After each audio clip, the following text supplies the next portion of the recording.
بعض اوقات لوگ ذرا گھبرا بھی جاتے ہیں کس بات سے کہ دعا مختصر ہوتی ہے، امام ذرا اس کو بہت پھیلا دیتے ہیں.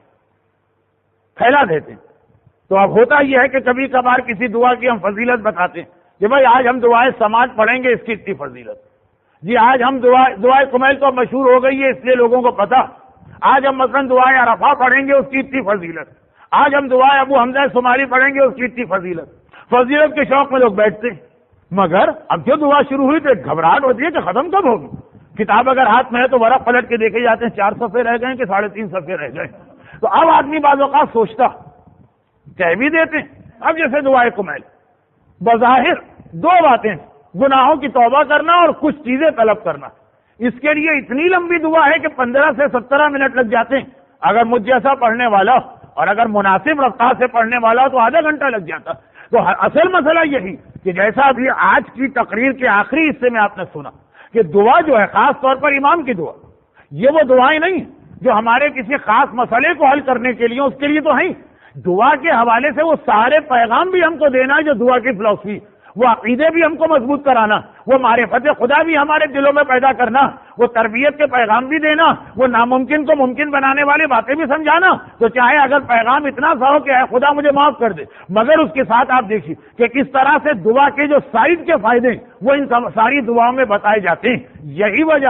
یہی وجہ کہ آپ نے یہ جملہ بہت کم لوگوں سے سنا ہوگا کہ بھائی اگر بیماری ہے تو دعائے کمیل پڑھ لو. نہیں، بیماری اگر ہے اس وقت مسئلہ ایسا بیماری کا ہے، چھوٹی سی دعا بتائی جاتی ہے، یہ پڑھ لو. بھائی اگر روزی میں برکت نہیں ہے تو جا کے مثلا دعائے ابو حمزہ صومالی پڑھو. یہ آپ نے کم سنا ہوگا، اس لیے کہ واقعا جو ہمارے بہت ہی ارجنٹ قسم کے مسئلے ہیں ان کے لیے امام دعا بھی چھوٹی سی بتا دیں، بہت مختصر سی دعا. یہ والی جو دعائیں یہ اصل میں ہمارے ذاتی پرابلمز کے لیے کم ہے. یہ جو دعا کے سارے فائدے ہیں جو ابھی آپ کی تقریر میں سنا کہ خدا کی معرفت بڑھے، صحیح عقیدہ دل میں پیدا ہو، خدا کے قادر مطلق، اصل میں زیادہ اس کے لیے. تو جب دعا سنیے تو یہ نہ سمجھیے گا کہ آج ہم نے شب جمعہ دعائے کمیل سنی.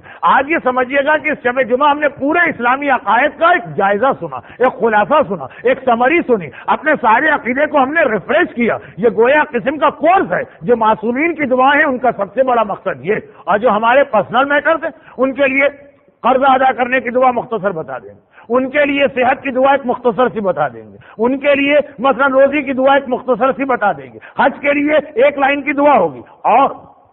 اور پھر امام اس موقع پر جہاں یہ دیکھیں کہ اس آدمی کو اس وقت اتنی لمبی دعا مناسب نہیں، وہ ہفتے میں 1 دن صحیح فرماتے ہیں. مفاتیح الجنان کے بالکل آخر میں جا کر ایک سیکشن ہے سپلیمنٹ، وہ آپ پڑھیے گا. اس کی شاید 3 یا 4 حدیث کہ امام نے کسی آدمی کو دیکھا کہ وہ اپنے پرسنل میٹرز کے لیے بہت ہی اہم جملہ سے میں عرض کر رہا ہوں، ہو سکتا ہے اس کی تشریح مجھے کرنا پڑے.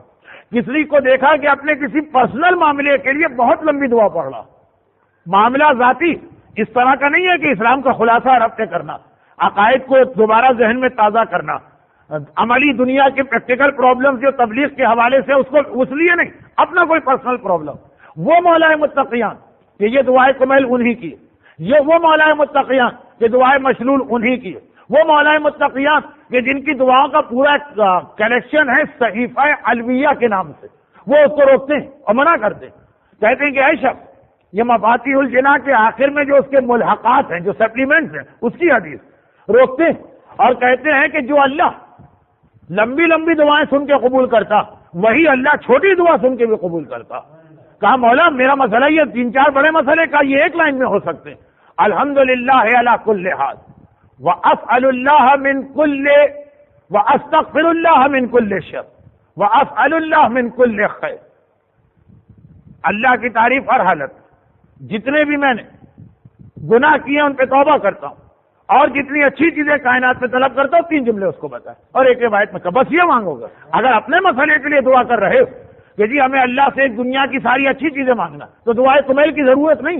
اگر اس لیے دعا کر رہے کہ گناہوں کی توبہ کرنا، اسأل اللہ توبہ، ہاں سال میں 1 دفعہ شب قدر دعائے توبہ پڑھ لو، ہاں حج کے موقع پہ دعائے عرفہ پڑھ لو، ہاں شب جمعہ دعائے کمیل، لیکن وہ بھی دعائے توبہ کم ہے، معرفت دوسری زیادہ. تو جو اپنے مسئلے اس کے لیے دعا خود ہی مختصر رکھی.